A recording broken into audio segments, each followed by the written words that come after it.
Selamat pagi Bapak Ibu dan saudara yang kasih Tuhan. Bersyukur untuk anugerah Tuhan sehingga kita bisa bangun dari istirahat semalam dan hari ini kita menikmati hari yang baru. Mari kita mulai hari ini dengan membaca firman Tuhan di kitab 2 Samuel pasal yang ke-15.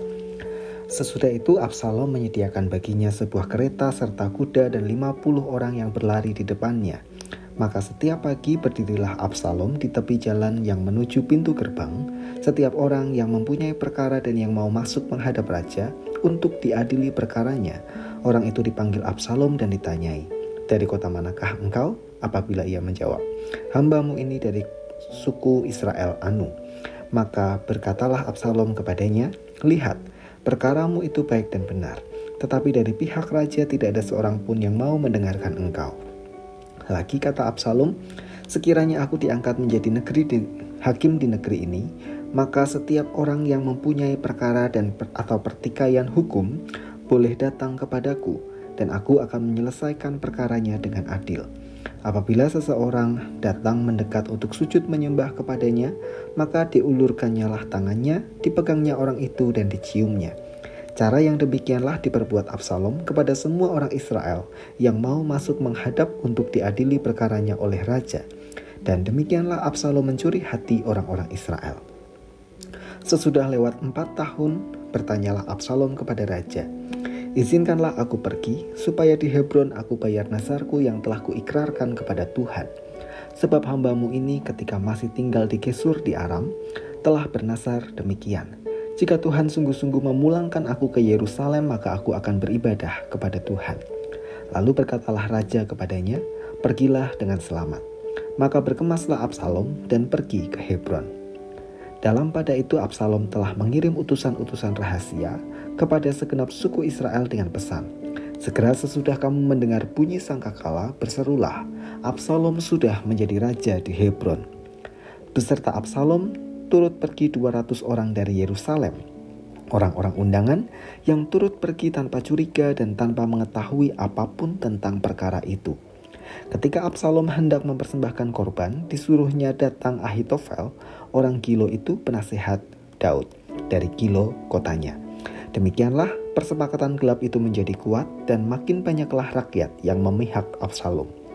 Lalu datanglah seseorang mengabarkan kepada Daud, katanya, "Hati orang Israel telah condong kepada Absalom." Kemudian berbicaralah Daud kepada semua pegawainya yang ada bersama-sama dengan dia di Yerusalem, "Bersiaplah, marilah kita melarikan diri, sebab jangan-jangan kita tidak akan luput daripada Absalom. Pergilah dengan segera supaya ia jangan dapat lekas menyusul kita dan mendatangkan celaka atas kita dan memukul kota ini dengan mata pedang." Para pegawai raja berkata kepada raja, "Terserah kepada tuanku raja, hamba-hambamu ini siap." Lalu keluarlah raja dan seisi rumahnya mengiringi dia. 10 orang gundik ditinggalkan raja untuk menunggui istana. Maka keluarlah raja dan seluruh orang-orangnya mengiringi dia. Dekat rumah yang terakhir mereka berhenti, sedang semua pegawainya berjalan melewatinya. Juga semua orang Kreti dan semua orang Pleti. Juga semua orang Gad, 600 orang banyaknya yang mengiringi dia sejak dari Gad, berjalan melewati raja. Lalu bertanyalah raja kepada Itai orang Gad itu, "Mengapa pula engkau berjalan beserta kami? Pulanglah dan tinggallah bersama-sama raja, sebab engkau orang asing, lagi pula engkau orang buangan dari tempat asalmu. Baru kemarin engkau datang, masakan pada hari ini aku akan membawa engkau mengembara bersama-sama kami, padahal aku harus pergi entah kemana. Pulanglah dan bawalah juga saudara-saudaramu pulang, mudah-mudahan Tuhan menunjukkan kasih dan setianya kepadamu." Tetapi Itai menjawab raja, "Demi Tuhan yang hidup dan demi hidup tuanku raja, di mana tuanku raja ada, baik hidup atau mati, di situ hambamu juga ada." Lalu berkatalah Daud kepada Itai, "Jika demikian, berjalanlah lewat." Kemudian lewatlah Itai orang Gad itu bersama-sama dengan semua orangnya dan semua anak yang menyertai dia. Seluruh negeri menangis dengan suara keras ketika seluruh rakyat berjalan lewat. Raja menyeberangi sungai Kidron dan seluruh rakyat berjalan ke arah padang gurun. Dan lihat, juga Zadok ada di sana beserta semua orang Lewi pengangkat tabut perjanjian Allah. Mereka meletakkan tabut Allah itu, juga Abiatar ikut datang, sampai seluruh rakyat dari kota selesai menyeberang. Lalu berkatalah raja kepada Zadok, "Bawalah tabut Allah itu kembali ke kota. Jika aku mendapat kasih karunia di mata Tuhan, maka ia akan mengizinkan aku kembali, sehingga aku melihatnya lagi, juga tempat kediamannya. Tetapi jika ia berfirman begini, aku tidak berkenan kepadamu, maka aku bersedia, biarlah dilakukannya kepadaku apa yang baik di matanya." Lagi berkatalah raja kepada Zadok imam itu, "Jadi engkau dan Abiatar pulanglah ke kota dengan selamat beserta anakmu masing-masing, yakni Ahimaas anakmu dan Yonatan anak Abiatar. Ketahuilah aku akan menanti di dekat tempat-tempat penyeberangan ke padang gurun, sampai ada kabar dari kamu untuk memberitahu aku." Lalu Zadok dan Abiatar membawa tabut Allah itu kembali ke Yerusalem, dan tinggallah mereka di sana. Daud mendaki bukit Zaitun sambil menangis, kepalanya berselubung, dan ia berjalan dengan tidak berkasut. Juga seluruh rakyat yang bersama-sama dengan dia masing-masing berselubung kepalanya, dan mereka mendaki sambil menangis. Ketika kepada Daud dikabarkan demikian, Ahitofel ada di antara orang-orang yang bersepakat dengan Absalom. Maka berkatalah Daud, "Gagalkanlah kiranya nasihat Ahitofel itu, ya Tuhan."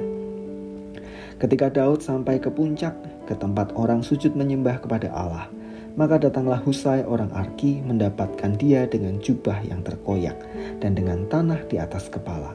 Berkatalah Daud kepadanya, "Jika engkau turut dengan aku, maka engkau menjadi beban kepadaku nanti. Tetapi jika engkau kembali ke kota dan berkata kepada Absalom, 'Aku ini hambamu, ya Raja. Sejak dahulu aku hamba ayahmu, tetapi sekarang aku menjadi hambamu.' Dengan demikian engkau dapat membatalkan nasihat Ahitofel demi aku. Bukankah Zadok dan Abiatar imam-imam itu ada bersama-sama engkau di sana? Jadi segala yang kau dengar dari dalam istana raja, haruslah kau beritahukan kepada Zadok dan Abiatar imam-imam itu. Ingatlah, di sana bersama-sama dengan mereka ada kedua anak mereka, Ahimaas anak Zadok dan Yonatan anak Abiatar. Dengan perantaraan mereka, haruslah kamu kirimkan kepadaku segala hal yang kamu dengar." Dan tibalah Husai sahabat Daud di Yerusalem tepat pada waktu Absalom masuk ke kota itu. Absalom memberontak kepada ayahnya Daud. Ia membangun suatu pasukan pemberontak yang pada dasarnya tidak tahu apa-apa atas tindakan Absalom. Daud, sang ayah, yang mendengar peristiwa itu pada akhirnya menyingkir dan meninggalkan Yerusalem. Baginya, raja adalah kedudukan pemberian Tuhan Allah. Maka ketika peristiwa pemberontakan Absalom terjadi, ia tidak buru-buru angkat senjata untuk mempertahankan tahtanya, tetapi justru ia menanti petunjuk Tuhan. Dalam perjalanannya meninggalkan Yerusalem, banyak orang yang menerima kebaikan Daud mengikuti dia. Tabut perjanjian yang pada awalnya turut dibawa oleh orang-orang Lewi, namun karena Daud teringat akan peristiwa Israel yang pernah menjadikan tabut perjanjian bak berhala di tengah-tengah peperangan, maka Daud memerintahkan para imam dan tabut perjanjian kembali ke Yerusalem. Ketika sahabatnya pun menyusul, Daud juga mengatur strategi agar Husai, sahabatnya itu, memberikan segala berita terbaru tentang apa yang terjadi di istana. Saudara-saudara yang kasih Tuhan, dari teks ini kita belajar, ada kalanya di tengah peristiwa berat atau menakutkan terjadi, kita perlu menepi untuk mencari petunjuk Tuhan. Bukan justru terburu-buru untuk memutuskan sesuatu yang belum tentu Tuhan kehendaki, bahkan hanya demi mempertahankan ego diri. Jika itu kita lakukan, maka Tuhan akan mengirimkan orang-orang yang menajamkan hati maupun pikiran kita agar tetap jernih. Bahkan Tuhan akan tunjukkan cara atau strategi terbaik untuk melewati masa-masa itu. Tetaplah bersandar pada pertolongan Tuhan. Mari kita berdoa. Terima kasih Tuhan untuk firman yang kami renungkan pada pagi hari ini.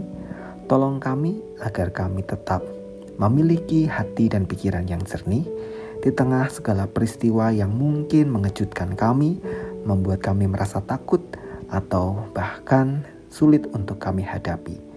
Tolong kami agar kami tetap mendengar suara Tuhan, mencari Tuhan, petunjuk yang Tuhan berikan. Sehingga ketika kami melewati semuanya, kami tahu bahwa itu semua karena pimpinan Tuhan. Kami menyerahkan aktivitas kami sepanjang hari ini, mohon Tuhan memberkati. Di dalam nama Tuhan kami Yesus Kristus, kami berdoa dan mengucap syukur. Amin.